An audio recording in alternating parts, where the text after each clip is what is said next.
이 시간에는 창세기 21장 1절부터 7절 말씀까지 읽었습니다.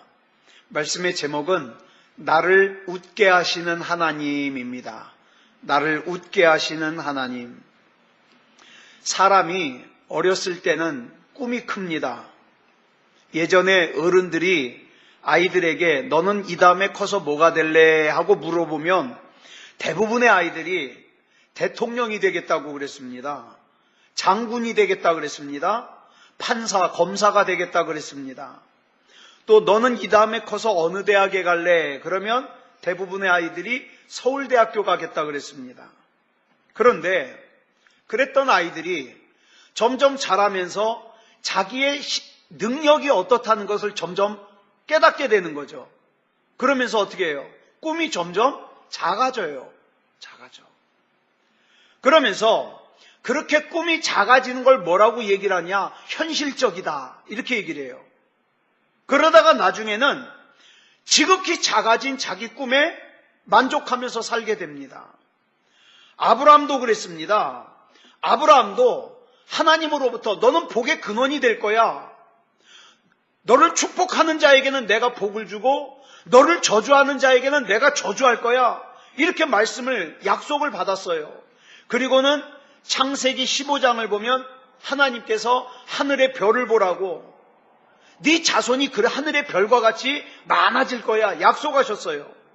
그래서 처음에는 이 하나님의 약속을 받은 아브라함의 꿈이 또 아브라함의 기대가 컸습니다.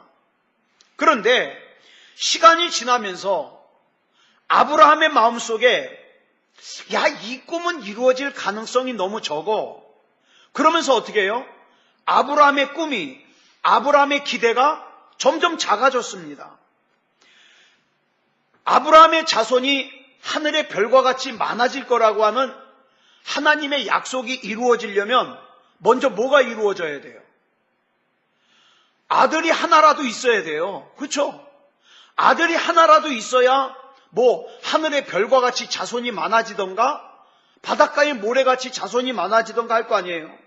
그런데 하나님께서 약속하신 지 11년이 지났는데 그래서 아브라함의 나이가 이미 86세가 됐는데 아들이 없어요. 여러분, 이 86세라는 나이는요, 인간의 상식으로는 자식을 낳기 힘들어요. 그러니까 사라는 몇 살이에요? 76살이에요. 그런데 만약에 누군가 그런 아브라함에게 아브라함 할아버지 기도 제목이 뭐예요? 이렇게 물어보면 당연히 아브라함은 이렇게 대답하겠죠. 아들을 낳는 겁니다. 그러면서 나이 86세의 할아버지와 76세의 할머니가 아들을 낳아야 되겠다고 사람들에게 나 아들 낳게 기도 좀 해달라고 기도 부탁하면 사람들이 뭐라고 생각하겠어요? 제정신이 아니라고 생각하겠죠. 그래서 아브라함은 결국 하나님의 약속을 믿지 못해가지고 어떻게 해요? 내 인간적인 방법으로 이스마엘이라고 하는 아들을 낳았습니다. 비록 사라의 몸종인 하갈을 통해서 낳은 아들이긴 했지만 86세의 나이에 아들을 낳았으니까 얼마나 사랑스럽겠어요. 그래가지고 아브라함은 이스마엘에게 마음을 다 빼앗겼어요. 그래서 인간의 방법을 사용하고 그 다음에 그 인간의 방법으로 낳은 아들에게 마음을 다 빼앗긴 아브라함에게 하나님께서 13년 동안 나타나시질 않았어요.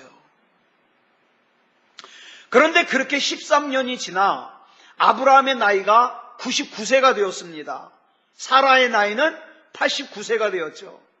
그때 하나님께서 다시 아브라함을 찾아오셔서 하나님의 약속을 믿지 못하여 인간적인 방법으로 이스마엘을 낳고 살고 있던 아브라함에게 다시 하나님의 약속을 확인시켜 주셨습니다. 참 사람이 그래요.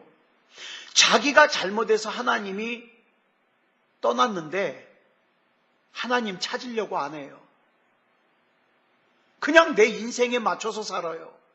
그러니까 어떡합니까? 결국 더 사랑하는 사람이 하나님을 사랑하는 것보다 하나님이 사람을 더 사랑하니까 어떻게 해요? 하나님이 먼저 또 아브라함을 찾아오셔요. 여러분, 우리에게는 꿈이라는 것이 있어요. 저와 여러분에게는 꿈이라는 게 있습니다. 그런데 이 꿈이라는 것이 평범함과 차이가 많이 나잖아요. 그러면 사람들은 그 꿈을 믿질 않아요. 그리고 그 꿈을 가진 사람을 어떻게 합니까? 조롱합니다. 예를 들어서 제가 이창원 목사가 우리 새소망교회 성도들이 주일날 예배드리는 성도들이 100명이 되게 해주십시오. 그렇게 기도해 주십시오. 그렇게 얘기를 하면 그거는 가능할 수 있다고 생각해요. 그러니까 어떻게 해요? 기도하겠죠. 그런데 만약에 제가 우리 새소망교회가 주일날 1000명이 예배드릴 수 있도록 우리 기도해 주십시오. 그러면 뭐라고 생각해요? 대뜸 이건 무모한 기도인데. 근데 제가 우리 교회가 10,000명이 예배드리는 기도가 될 수 있도록 기도해 주십시오. 그러면 뭐라고 생각합니까? 우리 목사님 제정신이 아니야. 이렇게 생각합니다. 이렇게 하나님께서 우리에게 주시는 꿈이 평범함과 차이가 많이 나면 날수록 사람들은 어떻게 해요? 믿질 못해요. 그러면서 그 자리에다가 뭘 채워넣느냐? 자기 생각을 채워넣어요. 나는 돈 많이 벌면 행복할 거야. 하나님 돈 많이 주시옵소서. 나는 몸이 건강하면 행복할 거야. 하나님 몸 건강하게 해주십시오. 나는 내 자식들이 잘 되면 행복할 거야. 하나님 내 자식놈들 잘 되게 해주십시오. 그 기도 제목을 채워넣어요. 그 어디에도 하나님께서 나에게 주신 약속이 없어요. 하나님께서 나에게 주신 약속이.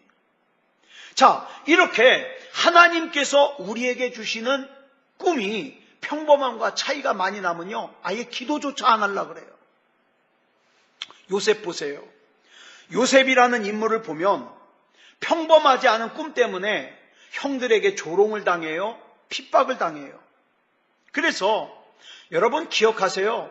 하나님이 나에게 주시는 꿈, 하나님이 나에게 주시는 약속이 평범한 사람들이 생각하는 그 평범함과 차이가 많이 나면요, 분명히 그 꿈 때문에 고통당합니다. 비웃음 당합니다. 또 어쩌면 그 꿈 때문에 울어야 될지도 몰라요. 그 꿈 때문에 미쳤다는 소리를 들을지도 모릅니다. 그러나 기억하세요. 이것이 분명히 하나님께서 확실하게 나에게 주시는 꿈이라면 내가 그것 때문에 고통을 당해도, 내가 그것 때문에 조롱을 당해도, 내가 그것 때문에 핍박을 당해도 그 꿈 버리면 안 돼요. 왜냐하면 하나님께서는 분명히 그 꿈을 이루어 주실 것이기 때문에. 그런데 여기서 중요한 것이 한 가지가 있어요. 꿈이라 그래서 다 같은 꿈이 아니에요. 이 꿈의 근거가 그저 단순히 내 욕심을 채우기 위한 것이라면 헛된 꿈일 가능성이 커요. 그래서 하나님의 말씀을 가까이 해야 된다는 거예요. 이 꿈의 근거가 하나님의 말씀과 하나님의 약속에서부터 비롯된 꿈이라면 그 꿈은 하나님께서 반드시 이루십니다.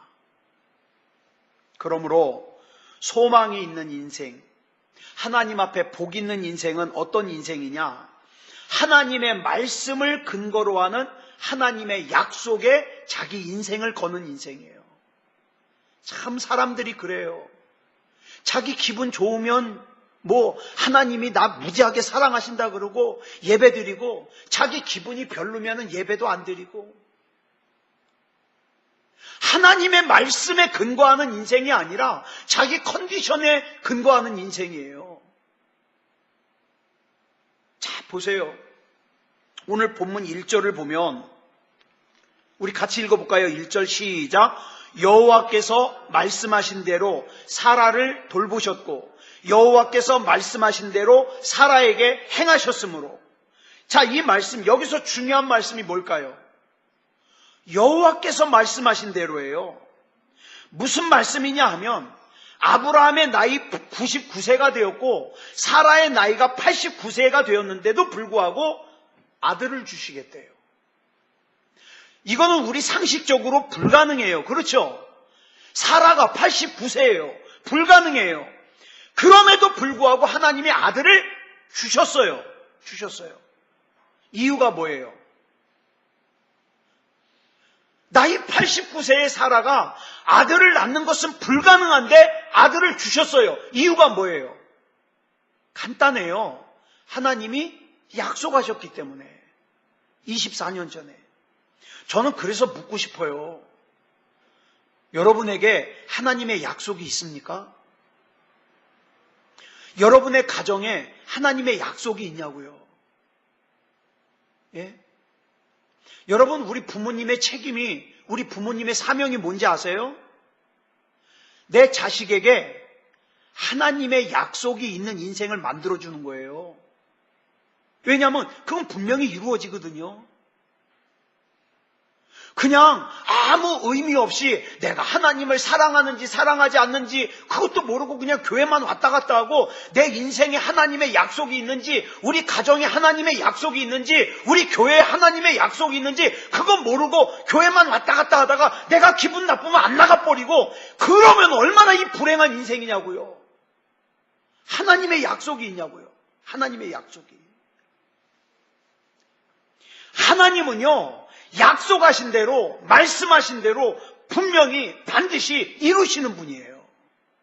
그렇기 때문에 우리는 하나님의 말씀을 붙들어야 돼요. 이와 같이 하나님의 말씀을 근거로 하는 하나님의 약속은요, 반드시 이루어집니다. 반드시. 자, 본문 1절 말씀 다시 보세요. 여호와께서 말씀하신 대로 사라를 돌보아 주셨어요. 왜? 돌보아 주겠다고 약속했거든요. 또 여호와께서 말씀하신 대로 사라에게 행하셨으므로. 왜? 사라에게 아들 주신다고 약속하셨잖아요.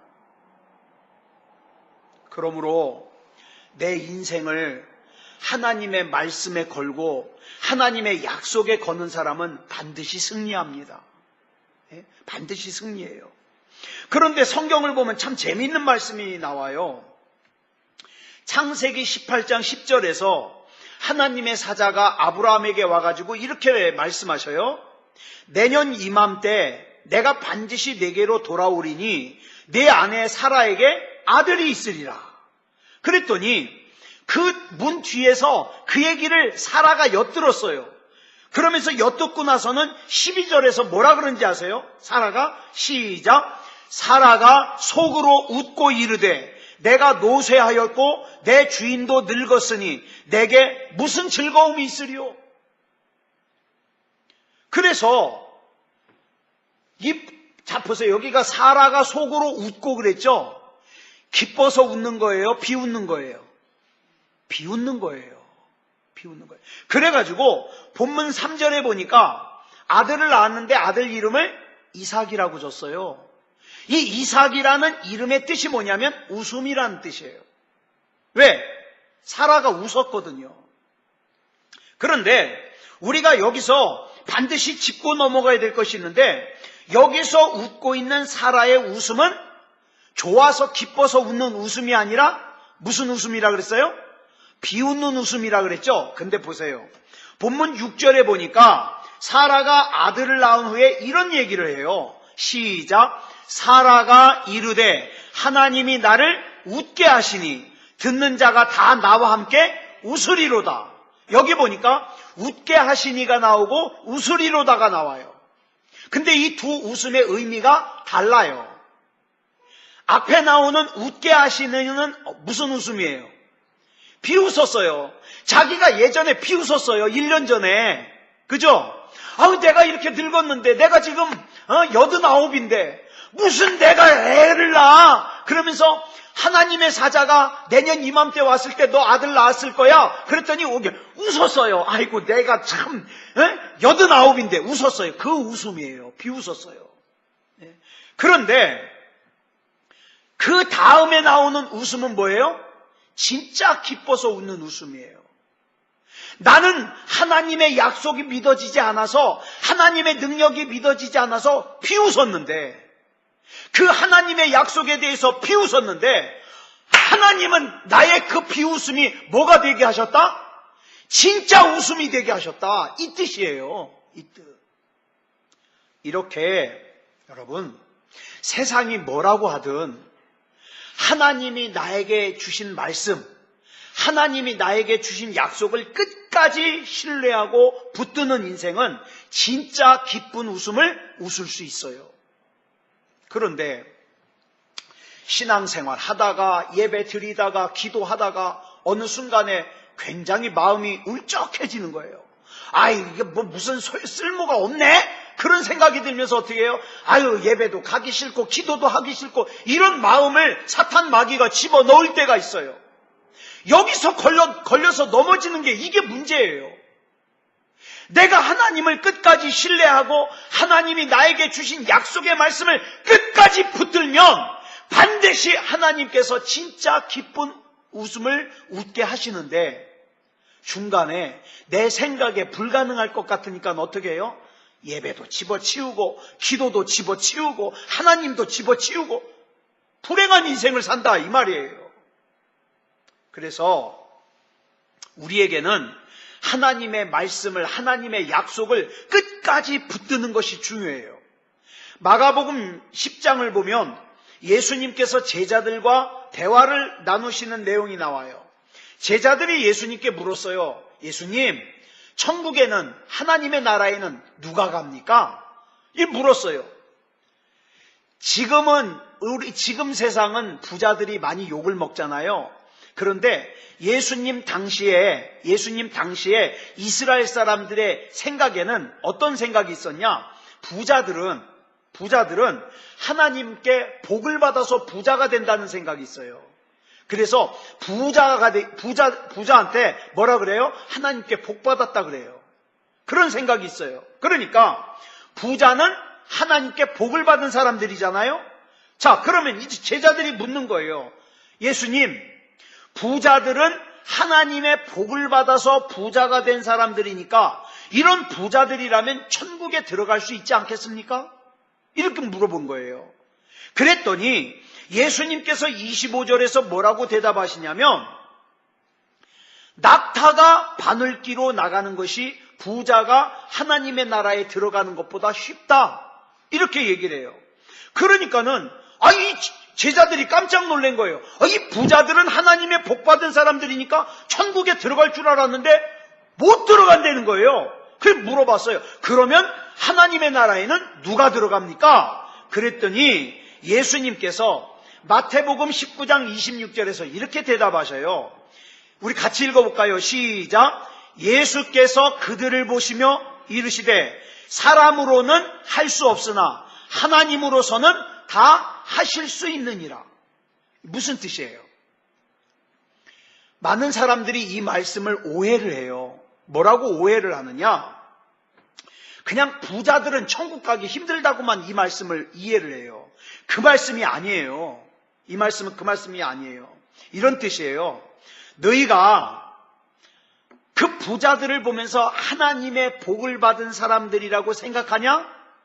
그러면 너희들이 하나님의 복을 받았다고 생각하는 그 부자들이 천국에 들어가는 것이 낙타가 바늘기로 들어가는 것보다 더 어렵다. 그러니까 무슨 말이에요? 이 말씀은 부자가 천국에 들어가는 것이 어렵다는 뜻이 아니라 모든 인간이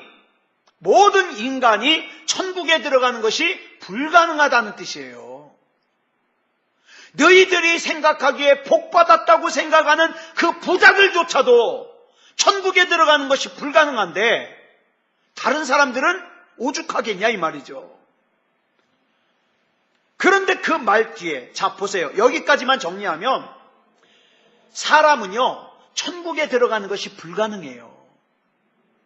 근데 그 뒤에 예수님이 뭐라고 말씀을 붙여주시느냐?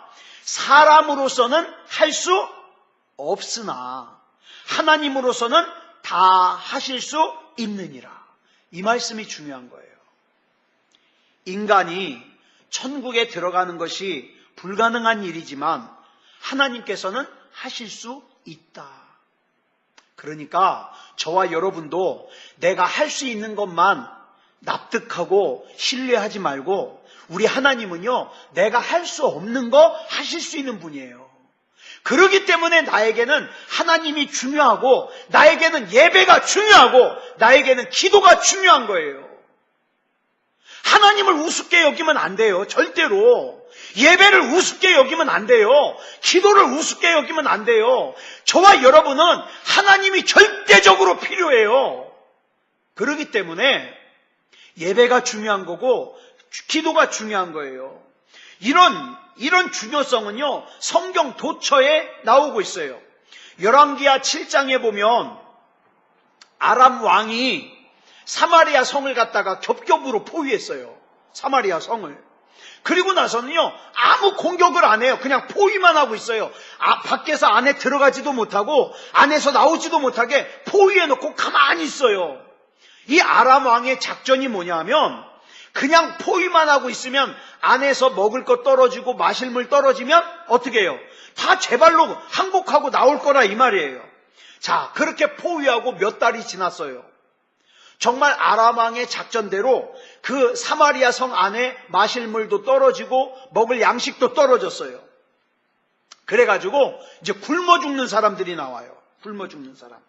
자, 그런데 이렇게 막 먹을 것이 없어서 굶어 죽는 때 열왕기하 7장 1절을 보니까 엘리사 선지자가 뭐라고 선포하느냐면, 우리 같이 한번 읽어볼까요? 시작. 엘리사가 이르되 여호와의 말씀을 들을지어다. 여호와께서 이르시되 내일 이맘때에 사마리아 성문에서 고운 밀가루 한 스아를 한 세겔로 매매하고 보리 두 스아를 한 세겔로 매매하리라 하셨느니라. 이게 무슨 말이냐면, 지금 이 가격은요, 평상시보다 더 싼 가격이에요. 그러니까 이런 거예요. 저는 뭐 정확한 가격은 잘 모르겠지만 평상시에 쌀이 한 가마에, 예를 들어서 10만 원이었어요. 한 가마에. 평상시에 쌀이 한 가마에 10만 원이었는데 지금 뭐라 그러냐면, 내일 이맘때에는 쌀 한 가마에 만 원 할 것이다. 이렇게 얘기하는 거예요. 아니, 지금 더 비싸도 없는데 평상시보다 더 싸진다는 말이에요. 그런데 지금 이 눈앞에 있는 상황은 어떤 상황이냐면, 이 사마리아 성 안에 먹을 것이 없어가지고 돈 가진 사람들이, 야, 내가 1,000만 원 줄게, 쌀 한 가마만 팔어. 그래도 못 사는 상황이에요. 이게 지금 말이 되냐고요. 예? 그래서 이 당시의 기록을 보면요, 먹을 게 없으니까 사마리아 성 안에 있는 사람들이요, 이제 둘이 상의라는 거예요. 야, 오늘은 우리 집 애 잡아먹고 내일은 니네 집 애 잡아먹자. 그래서 애를 삶아 먹어요. 애를. 자, 근데 이 집 애는 잡아먹었어요, 오늘. 내일 이 집, 다른 집 애를 잡아먹으려고 그러니까 자기 집 애는 숨겨놓고 안 내놔요. 그래가지고 재판을 해요. 이런 내용이 있었어요, 사마리아 성에. 얼마나 배고팠으면. 예? 그런데 이런 상황에서 내일 이맘때가 되면 평상시보다 더 싸진다 그러니까 말이 돼요? 이 말을 왕의 장관이 하나 듣고 이렇게 얘기를 해요. 2절에서 줄친 것만 읽어볼까요? 시작. 여호와께서 하늘에 창을 내신들 어찌 이런 일이 있으리요? 장관이 하는 말이에요. 말도 안 되는 소리 하지 말라는 거예요. 하나님께서 하늘에서 창문을 활짝 열고 먹을 걸 쏟아 부어줘도 그런 일은 불가능하다는 거예요. 우리 흔히 하는 말 있죠. 하나님의 할아버지가 와도 이건 못한다. 그런 말이에요. 그랬더니 엘리사 선지자가 뭐라고 대답하냐면, 줄친 것만 시작. 네가 네 눈으로 보리라. 그러나 그것을 먹지는 못하리라. 왜요? 믿지 않았으니까. 잘 기억하세요. 하나님께서 저와 여러분 안에 하나님의 뜻을 담으시고 하나님의 계획을 담으셨는데 저와 여러분이 그걸 믿지 않잖아요? 그러면 나하고 상관없는 얘기가 돼요. 그게 중요한 거예요. 하나님을 믿는 게 중요한 거예요. 그날 밤에 무슨 일이 있었냐면, 그 아람 나라 진영에 막 엄청난 소리가 들리는 거예요. 막 엄청난 대군의 막 말발굽 소리와 큰 소리가 막 들리는 거예요. 그래가지고 아람 나라 군사들이 와, 저기 엄청나게 많은 군대가 지금 쳐들어오는구나. 그래서 밤사이 다 도망가 버렸어요. 얼마나 급했으면 곡식도 다 두고 가고 자기네들 무기도 다 두고 가고 맨몸으로 다 도망가 버렸어요. 그런데 사마리아 성에서는 이 사실을 몰라요. 그래가지고 굶어 죽어가고 있어요. 근데 이 기쁜 소식을 누가 알려줬냐? 4명의 나병 환자들이 알려줬어요. 3절로 4절 보겠습니다. 시작. 성문 어귀에 나병 환자 4사람이 있더니 그 친구에게 서로 말하되 우리가 어찌하여 여기 앉아서 죽기를 기다리랴. 만일 우리가 성읍으로 가자고 말한다면 성읍에는 굶주림이 있으니 우리가 거기서 죽을 것이요. 만일 우리가 여기서 머무르면 역시 우리가 죽을 것이라. 그런즉 우리가 가서 아람 군대에게 항복하자. 그들이 우리를 살려두면 살 것이요 우리를 죽이면 죽을 것이라 하고. 자, 보세요. 지금 사마리아 성 안에 사람들이 굶어 죽는 상황이니까 나병 환자들 먹을 양식 줘요, 안 줘요? 당연히 안 주죠. 자기 먹을 것도 없는데. 그러니까 이 나병 환자들이 가만히 생각하니까, 성 밖에서 생각하니까 우리가 성 안에 들어가 봤자 저기도 지금 먹을 것이 없어서 굶어 죽을 거예요. 여기 가만히 있으면 역시 굶어 죽어요. 차라리 우리 아람 나라 군대에게 가자. 가서 항복하고 먹을 것 좀 주면 먹고, 죽이면 까짓 거 이래 주구나 저래 주구나. 같이 죽으면 되지 뭐. 우리 가자. 그래서 아람 나라 군대 진영으로 간 거예요.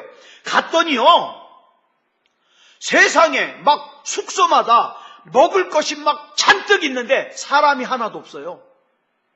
그래가지고 이 나병 환자들이 이게 웬 떡이냐 그러고 막 배 터지게 실컷 먹은 거죠. 근데 한참 배부르게 먹고 나니까 이게 생각이 드는 것이, 야, 이렇게 된 걸 갖다가 나중에 사마리아 성 사람들이 알게 되면 우린 맞아 죽는다. 그죠? 그래서 이제 하는 말이 9절이에요. 시작. 나병 환자들이 그 친구에게 서로 말하되 우리가 이렇게 해서는 아니 되겠도다. 오늘은 아름다운 소식이 있는 날이거늘 우리가 침묵하고 있도다. 만일 밝은 아침까지 기다리면 벌이 우리에게 미칠지니 이제 떠나 왕궁에 가서 알리자 하고, 그러고는 성에 가서 그 소식을 전하니까 성 안에서 굶주렸던 사람들이 막 성 밖으로 쏟아져 나오죠. 우르르 쏟아져 나오죠. 그런데 이때 아까 하나님의 말씀을 의심했던 장관이 있잖아요. 그 의심했던 장관이 어떻게 됐는가? 17절에 나와요. 어떻게 됐는가 한번 볼까요? 시작. 왕이 그의 손에 의지하였던 그의 장관을 세워 성문을 지키게 하였더니 백성이 성문에서 그를 밟음에 하나님의 사람의 말대로 죽었으니 곧 왕이 내려왔을 때 그가 말한 대로라. 이 장관이요, 엘리사 선지자의 예언한 대로 곡식을 보기는 했어요. 보기는 했는데 먹지는 못하고 밟혀 죽었어요. 밟혀 죽었어. 우리 잘 알아야 돼요. 하나님이 전능하신 하나님이라는 걸 믿으시잖아요. 우리 하나님이 능력 있으신 하나님이라는 걸 믿으시잖아요. 그런데 우리가 가끔 이 입술로 하나님의 능력을 털어버릴 때가 있어요. 이 입술로 불신앙을 얘기할 때가 있어요. 예배드려도 쓸모없어. 나 기도해도 소용없어. 그러면 소용없어요. 왜냐? 민수기 14장 28절에 보니까 하나님께서 이스라엘 백성에게 이렇게 말씀하셔요. 시작. 그들에게 이르기를 여호와의 말씀에 내 삶을 두고 맹세하노라. 너희 말이 내 귀에 들린 대로 내가 너희에게 행하리니. 우리가 어려움을 만났을 때 가장 하기 쉬운 게 뭐예요? 원망이에요. 원망. 그리고 부정적인 말이에요. 그런 일은 죽었다 깨나도 할 수 없어. 이 문제는 죽었다 깨나도 해결이 안 돼. 그러면 안 돼요. 안 돼. 근데 여기 잘 들으세요. 제가 이제까지 얘기하기를 이 하나님 말씀이 그저 말로만, 입술로만 하는 걸로 아는데, 아니요. 저와 여러분의 마음으로 무슨 생각을 하느냐도 해당이 돼요. 내가 마음으로 전능하신 하나님은 반드시 내 안에 담으신 하나님의 섭리를 이루실 거고 내 인생을 통하여 하나님께서는 영광 받으실 거야 라고 선포하면 그대로 됩니다. 그런데 해도 안 돼. 하나님 원망하고 불평하고 부정적인 말을 하고 부정적인 생각을 하면 그대로 됩니다. 그대로. 여러분, 광야에서 이스라엘 백성이 자기를 메뚜기에 비유했잖아요. 정탐꾼들이 갔다 오니까 야, 우리는 저 가나안 사람들에 비하면 메뚜기다, 메뚜기. 그랬더니요, 하나님께서 그 자기를 메뚜기라고 한 사람들은 그 말한 그대로 광야에서 메뚜기처럼 죽게 만들었어요. 그런데 여호수아와 갈렙은 뭐라 그랬어요? 저들은 우리 밥이다. 그랬더니 정말 이 여호수아와 갈렙은 가나안을 정복하는 맛을 봤습니다. 그러니까 잘 기억하세요. 아무리 수많은 부정적인 여건들이 나를 둘러싸고 애워싸고 있어도 하나님이 하시면 됩니다. 하나님이 하시면. 예? 그러면 내 삶에 이런 기적이 일어나는 근거가 뭐라고요? 말씀대로. 하나님의 말씀대로. 그래서 우리가 생명을 걸고 하나님의 말씀을 붙드는 거예요. 예? 저와 여러분이 오늘 이 시간에도 하나님의 말씀을 나누는 이유가 뭡니까? 여기에 하나님의 진리가 있고 여기 하나님의 약속이 있기 때문에 그런 거예요. 여러분이 왜 성경을 읽어야 돼요? 거기서 빨리 하나님의 약속을 잡아야 되잖아요. 그러므로 이 하나님의 말씀과 하나님의 약속에 내 인생을 맡기면 반드시 승리하는 인생을 살 수 있어요. 그런 의미에서 여러분, 저는 이런 생각을 해요. 세상에서 제일 쉬운 일이 뭐냐? 목회예요. 또 제일 어려운 게 뭐냐? 목회예요. 왜 그러냐? 제일 쉽다고 생각하는 이유는 단순해요. 그냥 하나님의 말씀만, 하나님의 약속의 말씀만 붙들고 그냥 가면 돼요. 근데 왜 어려우냐? 그러기 위해서는 사람의 상식을 내려놔야 돼요. 예? 하나님의 방법을 따라가려면 사람의 상식을 내려놔야 돼요. 이게 어려워요.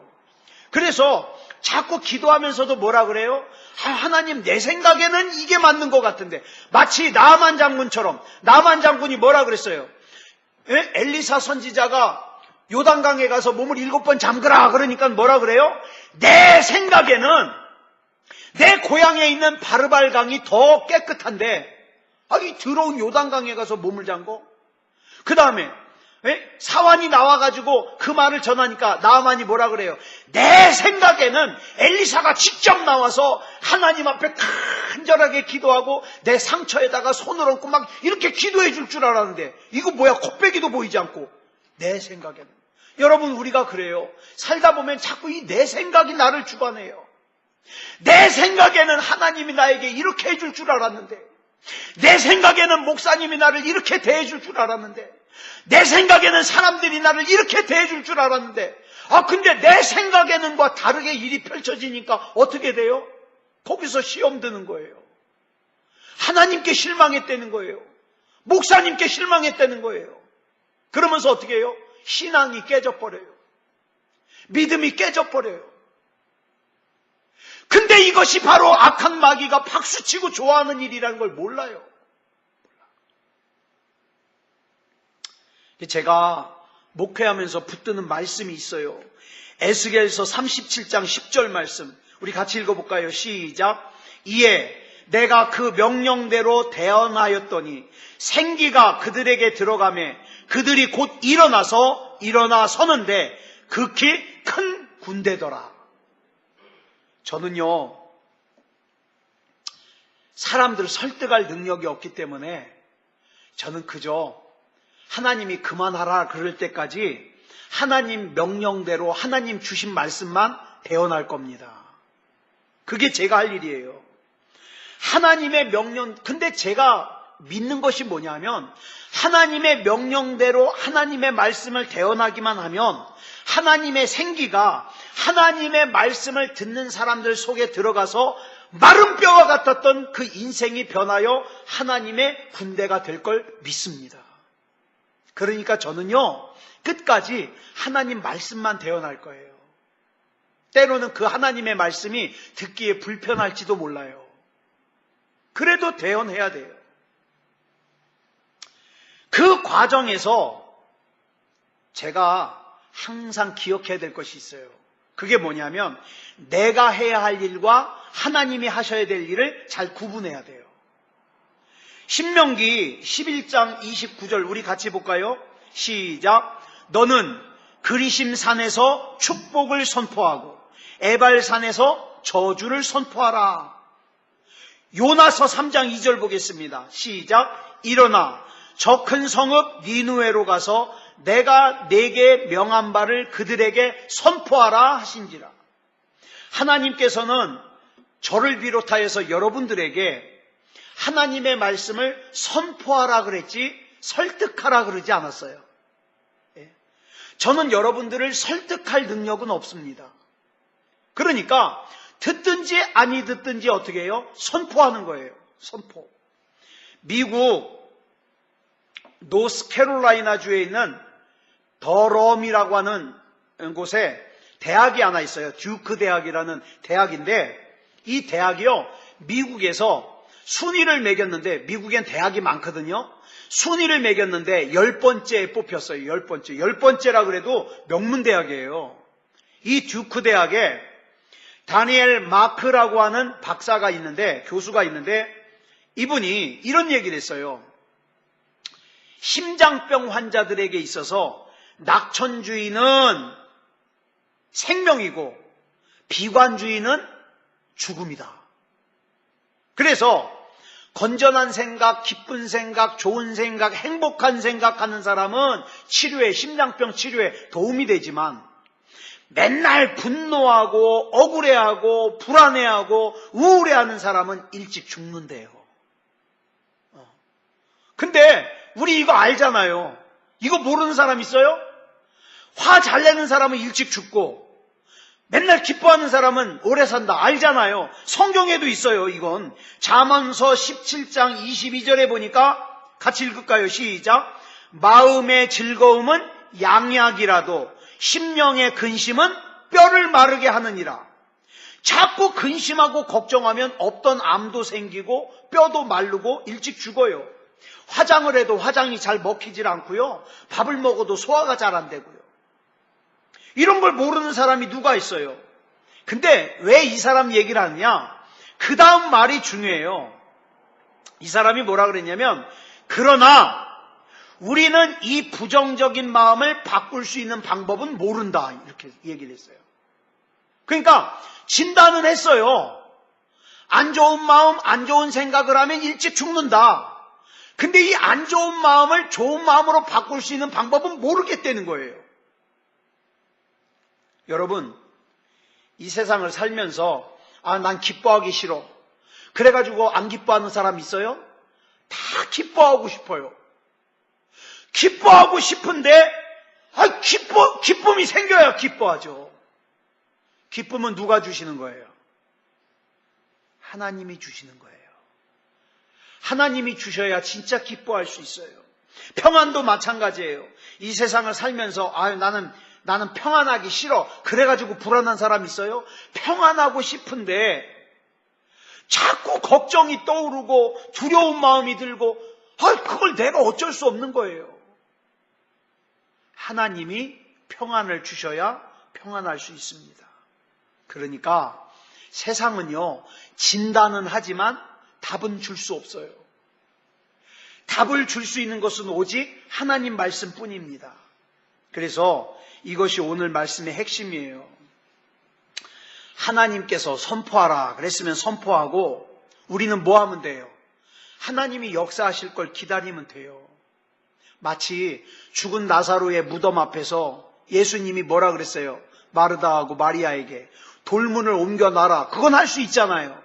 돌문을 옮겨 놓는 것만 하면 돼요. 돌문 옮겨 놓고 기다리면 돼요. 그러면 하나님의 때에 하나님의 방법으로 하나님께서 죽은 나사로를 살리실 겁니다. 하나님이 하실 일까지 내가 걱정할 필요는 없어요. 그러므로 저와 여러분은 뭐 하면 됩니까? 하나님의 약속의 말씀 굳게 붙들면 돼요. 저와 여러분은 뭐 하면 됩니까? 끝까지 하나님 신뢰하고 예배 잘 드리고 기도 잘하고 하나님 붙들면 돼요. 그러면 하나님께서는 하나님의 때에 하나님의 방법으로 하나님께서 저와 여러분 안에 담아두신 그 섭리와 계획을 이루실 겁니다. 그래서 우리 하나님께서는 마침내 저와 여러분으로 하여금 크게 웃게 하실 거예요. 전날의 한숨 변하여 찬송되게 하실 거예요. 그러니까 그 하나님 믿으시고, 이창원 목사 말은 안 믿어도 되지만 하나님의 말씀은 믿으세요. 하나님의 말씀은. 그래서 어떡합니까? 하나님 말씀 꼭 붙들고 하나님의 약속 꼭 붙들고 믿음다운 믿음으로 사는 저와 여러분 되기를 그리스도 예수님의 이름으로 축복합니다. 기도하겠습니다. 사랑의 아버지 하나님 감사합니다. 오늘 창세기 21장을 통하여 하나님을 비웃은 사라에게 하나님께서 아들 이삭을 안겨주시고, 사라는 전에 하나님의 말씀을 들을 때는 비웃었는데 하나님께서는 그게 큰 웃음이 되게 하셨음을 기억합니다. 하나님, 우리는 자주 약합니다. 자주 무너집니다. 약한 우리를 붙잡아 주셔서 시험에 들지 않도록 지켜주시고, 하나님 앞에 끝까지 말씀 붙들고 하나님의 약속 끝까지 붙들고 하나님을 신뢰하여 반드시 하나님의 약속이 내 안에 이루어지는 것을 경험하게 해 주시옵소서. 사랑의 아버지 하나님, 악한 마귀가 끄는 대로 끌려다니지 말게 하시고 하나님 안에서 믿음다운 믿음, 살아있는 믿음이 되게 하여 주셔서 우리 인생이 귀한 간증이 되게 하여 주시옵소서. 모든 것을 우리 주님 앞에 맡겨드리오며 그리스도 예수님의 이름으로 간절히 기도드려 싸움나이다. 아멘.